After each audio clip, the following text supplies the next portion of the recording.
শীতের সন্ধ্যার উষ্ণ অভিনন্দন ও ভালোবাসা কিছু বক্তব্য তুলে ধরার অনুরোধ করব। প্রতিভা নেই যেখানে থমকে মেয়েরা লড়েছে বিশ্বধমকে। সম্মানিত শিক্ষকবৃন্দ ও দর্শকবৃন্দ, আমি খুশি সাহা। আমরা এটা ভালো মতোই জানি, নারীদের দুটি হেমিস্ফিয়ার মধ্যে সংযোগকারী গ্রেমেটার ছেলেদের তুলনায় 9.5 গুণ বেশি থাকে। আর এটি বেশি থাকার ফলে তাদের অ্যানালিটিক্যাল এবং ইন্টারনেট চিন্তার সম্মানে ঘটে। অর্থাৎ নারীরা কেবল যে কারো মুখের এক্সপ্রেশন ও স্বরের ওঠানামা থেকে বলে দিতে পারে কার মনের ভিতরে কি চলছে, যেটিকে কথা সাহিত্যিক হুমায়ুন বলেছেন নারীদের একটি অলৌকিক ক্ষমতা। এছাড়া আমেরিকার আমেরিকান ক্লিনিক্স গ্রুপের কর্পোরেশনের গবেষণায় দেখা গিয়েছিল নারীদের মস্তিষ্কের সক্রিয়তা যথেষ্ট পরিমাণে বেশি। এর ফলে তারা যে কোনো কাজ করে নিতে পারে অতি সহজ ও পারফেক্টলি। এছাড়া অতি পারদর্শীও তারা। আচ্ছা আচ্ছা, তবে আমি জীববিজ্ঞানের কোনো শাখায় এটা খুঁজে পেলাম না যে নারীদের বুদ্ধি ছেলেদের থেকে খুব বেশি হয়। তবে আমার বিপক্ষ বন্ধু বললেন যে নারীদের নাকি মস্তিষ্কের সক্রিয়তা খুব বেশি, গ্রে ম্যাটার, ফ্রে ম্যাটার আর কি সব বলে বেড়ালেন।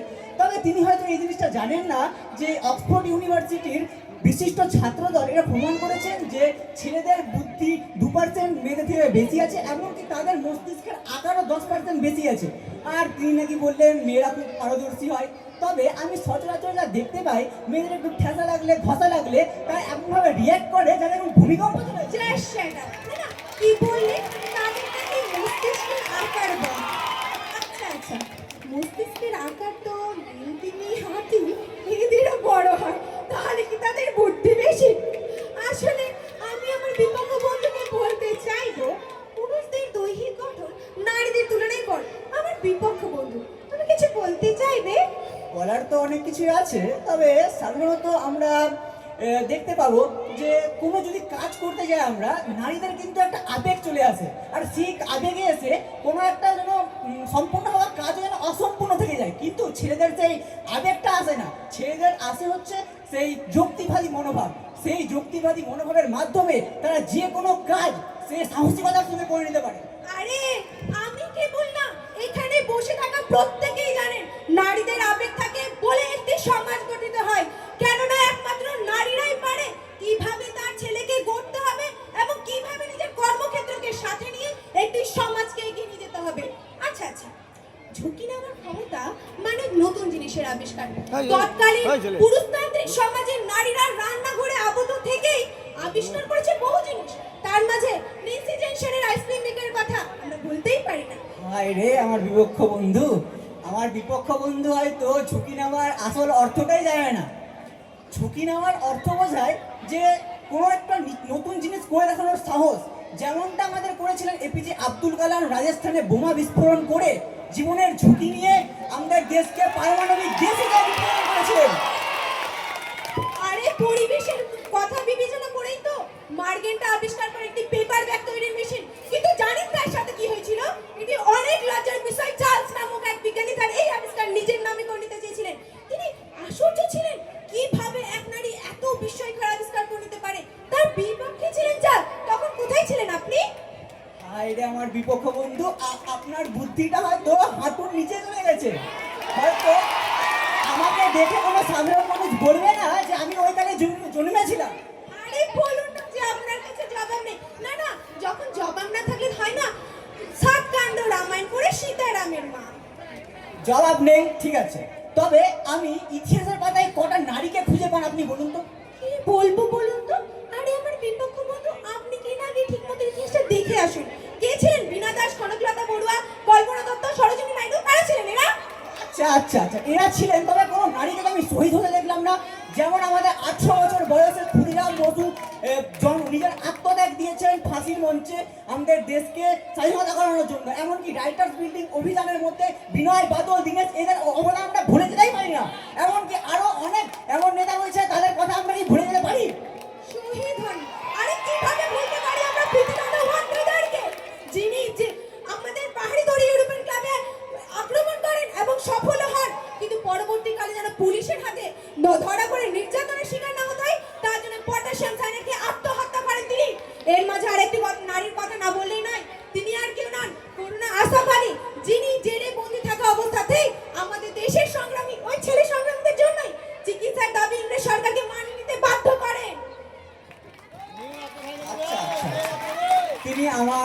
বন্ধু বললেন যে রক্ষার ভয়ে নারীরা বেরোতে পারতেন না, তবে রক্ষা তো থাকে নিজের হাতে।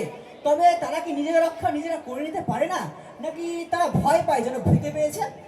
হ্যাঁ, ভয় পায়, ঠিকই কথা। ওই অ্যাসিড হাতে ড্রিঙ্কে লোকপাত, যারা ভূতের থেকে কম নয়, সাধারণ চলতে ফেরা যে কোনো মেয়েকে ধর্ষণ করে ফেলে। আমার বিপক্ষ বন্ধু বললেন রক্ষা থাকে নিজের হাতে। সেও ঠিক কথা। 2018 সালের এক ফাউন্ডেশনের গবেষণায় জানা গেছিল জানেন, তো সেই বছর 2056 জন কোচি শিশু ধর্ষণের শিকার হয়েছে। আর সম্প্রতি আমরা আজিকার হাসপাতালের অবস্থা দেখুন। থাক, এই ক্ষেত্রে তো ছেলেদের মুখে টেপ লাগিয়ে রাখাটাই ভালো। ছাড়, আমরা একটু সাহিত্য দিকে তাকিয়ে রাখি। কোন অংশে মেয়েরা পিছিয়ে আছে?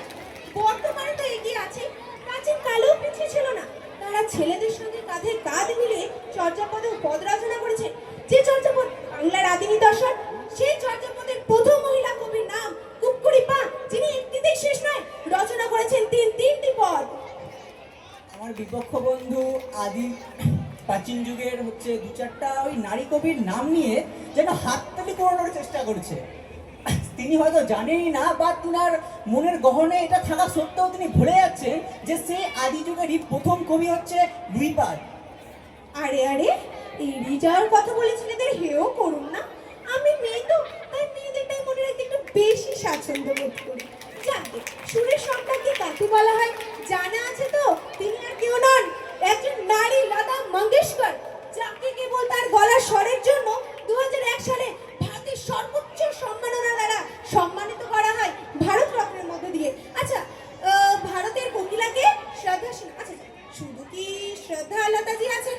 আরে শ্রেয়া ঘোষালের নাম কোন ছেলে জানে না? বের করে দেখাও দেখি। আর এই সব ছেলেরা আছে মেয়েদের ছোট করে। আরে না না, আমি মেয়েদের ছোট করছি না, তবে এই নারীরা হয়তো ভুলে গেছে যে ছেলেদেরও অনেক গায়ক আছে, তাদের নাম নিয়ে আজ হয়তো ঝড় চলে আসবে, ঝড়। আমি কয়েকটা নাম নিয়েই পারছি না। কিশোর কুমার, কুমার শানু, মোহাম্মদ রফিক, এমনকি আজ অরিজিৎ সিং এর নাম তো মুখে মুখে। নাম তো শুনলাম, ওদিকে ঝড় পড়ে এসছে নাকি? আরে গান তো পাগলেরা করে। এমনকি আমাদের সমাজে অনেক বাথরুম সিঙ্গারও পাওয়া যায়। যাক, আমার বিপক্ষ বন্ধুদের যে গান নিয়েই পড়েছে। এদিকে মেয়েরা মহাকাশে চলে আছে। সেই প্রথম মহাকাশের নাম, যিনি আমাদের 1997 সালে মহাকাশে পাড়ি দেন, কল্পনা চাওলা। একে কেউ থামাও থামাও থামাও, মানে কি বলবো, কল্পনা চাওলার আগেও কোনো একজন ছেলে গেছিল। তিনি কে ছিলেন? রাকেশ শর্মা। তিনি আজ কল্পনা চাওলার থেকে 14 বছর আগে গেছেন। আরে রাকেশ শর্মা তো অনেক আগের কথা। আমাদের প্রতিবেশী বাংলাদেশ, যেখানে দশকের পর দশক শাসন করেছেন, এই যে বিরোধী দল হিসেবে বিপক্ষ বন্ধু যাকে অবলা বলছে, সেই নারী শেখ হাসিনার কথা কে না জানে? কিংবা খালেদা জিয়া। আরে আমার বিপক্ষ বন্ধু যেখানে বসবাস করছে, সেই রাজ্যের মুখ্যমন্ত্রীকে একজন নারী মমতা বন্দ্যোপাধ্যায়, যিনি আজ প্রত্যেক বাঙালির ঘরে ঘরে আলোচিত সমালোচিত। এর মাঝে আরেকটি নারীর কথা না বললেন না। তিনি আর কেউ নন, আমার দেশের প্রধানমন্ত্রী ছিলেন, যিনি ইন্দিরা গান্ধী। তার সাহসিকতার পরিচয় আমাদের কারও অজানা নয়। আমার বিপক্ষ বন্ধু যে সমস্ত নারীর কথা বললেন, তাদের পরিচয় দিয়ে ওনাকে আর ছোট করছি না, তবে আমাদের ভারতবর্ষটা গোটা বিশ্বের মধ্যে এমন এমন পুরুষ ব্যক্তিত্ব রয়েছে যাদের নাম বলে শেষ করা যাবে না। তবে আমি দু চারজনের নাম না নিয়েই পারছি না। যেমন ভারতের জাতির জনক আমরা কাকে বলি? আমরা জাতির জনক বলি হচ্ছে গান্ধীজিকে। এমনকি আর রয়েছে ডক্টর প্রফুল্লচন্দ্র ঘোষ, তারপর রয়েছে আমাদের নেতাজি সুভাষ চন্দ্র বোস, এমনকি আমাদের মালদার রূপকার গনি খান চৌধুরীকে তো আমরা ভুলে যেতে পারি। আরে সাবিত্রী বাই ফুলে, যিনি যান আমাদের স্কুলে পড়াতে, কিন্তু জানেন ওই আপনাদের পুরুষেরা ওনাকে রাস্তাতে ডাকাডাকি করতো, গালাগালি করতো, ওনাকে স্কুলে যেতে দিতেন না। কেন? আপনাদের কি ভয় ছিল যেন আমরা বেশি শিক্ষিত না হয়ে যাই? আপনার কাছে কোনো জবাব আছে? এটা কিন্তু এখানে শেষ নয়, তবে আমরা মধ্য যুগ থেকে, আদি মধ্য যুগ থেকে দেখে এসেছি যে ধর্ম প্রচারের দিক থেকেও কিন্তু ছেলেরাই আগে এসেছে। যেমন কি হিন্দুদের হচ্ছে শ্রী চৈতন্যদেব, মুসলিমদের হচ্ছে মোহাম্মদ, হজরত মোহাম্মদ, তারপর খ্রিস্টানদের যিশু খ্রিস্টান, বৌদ্ধদের বুদ্ধদেব, এমনকি সৃষ্টিকর্তাও যাকে সর্বপ্রথম তৈরি করেছিলেন তারও নাম আমরা জানি অ্যাডাম, তিনি একজন ছেলে। যেখানে মানুষ মারিয়ানা খাত থেকে মহাকাশ এবং কি চাঁদ ও মঙ্গল গ্রহে বসবাস করার কথা চিন্তা ভাবনা করছে, সেখানে আমার বিপক্ষ বন্ধুর কথা শুনে যেন মনে হয় ওনার প্রতি হাঁটু থেকেও নিচে নেমে গেছে। এই 21 শতাব্দীতে এসেও এই ধর্মের গোড়ামির কথা বলা আমাদের একজন মানুষ হিসেবে লজ্জার বিষয়, একজন স্টুডেন্ট হিসেবে মূর্খতার পরিচয়। আমার বিপক্ষ বন্ধুর কাছ থেকে এই ছেলে ছেলে কথা শুনে আমার কান যেন একদম ঝালপাল হয়ে গেল। আচ্ছা, আমরা একটু আবিষ্কারের দিকে তাকিয়ে দেখি কোন অংশে নারীরা পিছিয়ে আছে। আমার তো মনে হয় ডজন ডজন আবিষ্কার করে নারীরা ছেলেদের যে শীর্ষ স্থানে পৌঁছে গেছে। যেমন ইউরোপিয়ান মধ্যের মৌলগুলির পৃথকীকরণ করেন এক নারী, ম্যারি কুরি। যেখানে মানুষ মানুষের আচরণ সম্পর্কে উদ্ধার হতে পারছে না, সেখানে প্রাণীদের আচরণ সম্পর্কে ধারণা দেন জেন গুডন। এছাড়াও ভিটামিন বি, পেনিসিলিন কে আবিষ্কার করেন? একজন নারী, ডরথি হস্কিন। ওই ডজন ডজন আবিষ্কার করে কিনা নারীরা সীমাবদ্ধ। তবে আজ যে আমরা এত দ্রুতগামী হয়েছি, সেই ট্রেন, হেলিকপ্টার, প্লেন, এই সমস্ত ইঞ্জিন কে তৈরি করেছে? ঘুরে ফিরে তো আমার ছেলেরাই। এখন যে এখানে ইলেকট্রিক সাপ্লাই হচ্ছে সেটা তৈরি করেছে বেঞ্জামিন ফ্র্যাঙ্কলিন। এখন যে আলোতে সবাইকে দেখতে পাচ্ছি আমরা, আপনাকে হয়তো আলো না থাকলে দেখতেই পেতাম না, সে আলো তৈরি করেছে আলভা এডিসন। আর আপনি বলছেন করেনি? আর আরো এত অনেক অজস্র আবিষ্কার রয়েছে, আপনারা বুঝে নিন ব্যক্তিত্ব যে কারা করেছে, দর্শক কিন্তু বুঝে নিন। আপনি যখন বলেছেন তো দর্শকরা বুঝেই নেবেন, কিন্তু 1993 সালের মেডেলটা ইফেক্ট আজ প্রত্যেকেরই অজানা রয়ে গেছে। জানেন কি সেটা? আমাদের নারীরা যেসব জিনিস আবিষ্কার করতেন, আপনার সেই মহান পুরুষেরা চুরি করে নিজের নামে করে নিতেন। যেমনটা হয়েছিল আমাদের রোজালিন্ড ফ্রাঙ্কলিন, জসলিন বার্নার এবং লিজা মেকনারদের সাথে। মানে ভাবা যায়, পালসার আবিষ্কার করলেন জসলিন এবং নোবেল নিয়ে গেলেন নারী তত্ত্বাবধায়ক অ্যান্টোনিও মার্টিন। মানে কতটা কূটনৈতিক। হ্যাঁ, ছাড়ুন, বাদ দিন। আমরা শিক্ষা কতটা গুরুত্বপূর্ণ প্রত্যেকে জানি। আর এই শিক্ষার পথে ঈশ্বরচন্দ্র বিদ্যাসাগরের সঙ্গে যদি সিস্টেমেটিকতা যোগদান না করতেন, তবে কি ভারতীয় শিক্ষা ব্যবস্থা এতটা এগিয়ে যেত? আচ্ছা আচ্ছা আচ্ছা, ওই সিস্টার নিবেদিতার হাত ধরে কি আমাদের শিক্ষা ব্যবস্থা আরোটা এগিয়ে গেছে? আজ যে বড় বড় শিক্ষা প্রতিষ্ঠানগুলো আছে, তার কর্ণধার হিসেবে তো আমরা ছেলেদেরকেই জানি। স্বামী বিবেকানন্দ তৈরি করেছেন রামকৃষ্ণ মিশন, আমাদের নুরুল ইসলাম করেছেন আলামিন মিশন, এমনকি আমাদের এই কলকাতার যে প্রেসিডেন্সি কলেজ আর যত বিখ্যাত, তার সেখানে যদি ডেভিড হেয়ার, রাধাকান্ত দেব এদের অবদান আমরা না পেতাম, তাহলে সেটা এতটা এগিয়ে যেত না। আবার এই বিষয়ে, শিক্ষা প্রতিষ্ঠানের বিষয়ে একটা বিষয় তো না বললেই নয়। বিশ্বভারতী বিশ্ববিদ্যালয়ের মতো, যেখানে রবীন্দ্রনাথ শিক্ষাকে প্রকৃতির সঙ্গে গড়ে দিয়ে এমন এক শিক্ষা প্রতিষ্ঠান গড়ে তুলেছেন যা সত্যি অতুলনীয়। এমন অতুলনীয় কাজ কিন্তু ছেলেরাই করতে পারে। আমার বিপক্ষ বন্ধুর কথা শুনে আর কয়েকটি লাইন না বললেই নয়। বইয়ের পাতায় চোখ রাখতে চাই, স্বপ্ন দেখি বড় হওয়ার। কেন এরপর বন্ধ আমার কেবল নারী হওয়ার কারণে? আসলে আমি আমার বিপক্ষ বন্ধুকে বলতে চাইবো, জানেন, নারীকে তার শিক্ষার অধিকারের জন্য সরকারের কাছে কেবল স্বাক্ষরের তাগিদে লড়তে হয়েছে। আরে বুদ্ধিমত্তা তো নির্ভর করে পারস্পরিক ব্যবস্থানের উপর। নারীদের তো সঠিক পরিমাণে শিক্ষার ব্যবস্থা করাই হয়নি। তাদের, আরে কি বলবো, এমনকি একটা যে সবচাইতে বুদ্ধিজীবী বা শক্তিশালী মানুষকে কেউ যদি শিকলবন্দি করে রেখে দেওয়া হয়, তবে তো সেও একদিন অসহায় পড়ে। নারীরা যুগ যুগ ধরে পুরুষতান্ত্রিক সমাজে আবদ্ধ থেকেছে, এমনকি তাদের তো গর্বে মেরে ফেলে দেওয়া হয়েছে। এই জন্য একজন বিখ্যাত দার্শনিক নেপোলিয়ন, যিনি একজন স্বয়ং পুরুষ হয়ে বলেছিলেন, আমাকে একটি শিক্ষিত মা দাও, আমি একটি শিক্ষিত জাতি দেব। নারীরা যদি সুযোগ পায়, তাহলে নিজের লাইফস্টাইলের সাথে সাথে বদলে দিতে পারে একটি দেশকে। আর তার বর্তমান উদাহরণ আমাদের চোখের সামনে, আমাদের বর্তমান রাষ্ট্রপতি দ্রৌপদী মুর্মু। আরে আরে আমার বিপক্ষ বন্ধু যাচ্ছেন কোথায়? সহজ করে একটু উত্তরটা দিয়ে যান।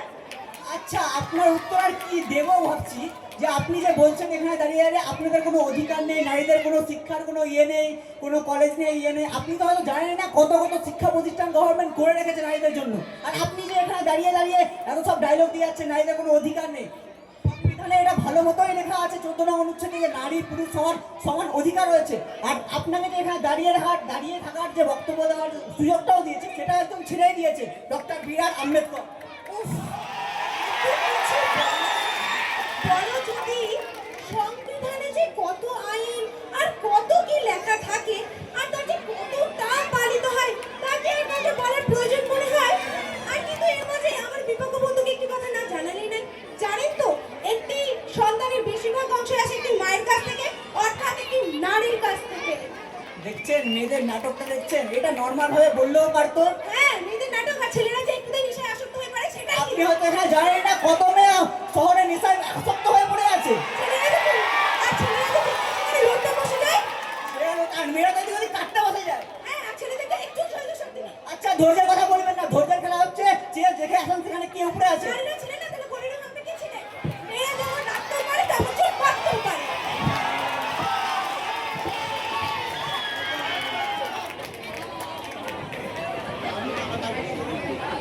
একদম চুপ, বেশি হচ্ছে না। আমি আমাদের বিদ্যালয়ের প্রধান শিক্ষক মহাশয়কে মঞ্চে ডেকে নিচ্ছি।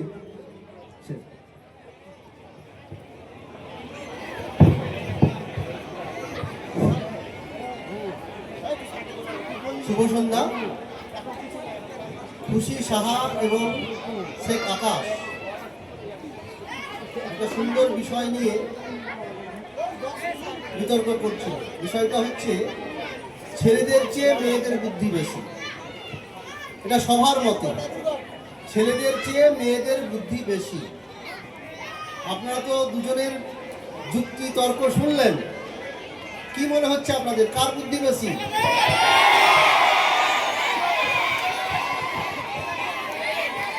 বেশ বেশ বেশ বেশ, আমি বলি, আমি বসে শুনছিলাম, আমি এখানে বসে শুনছিলাম উভয়ের যুক্তি।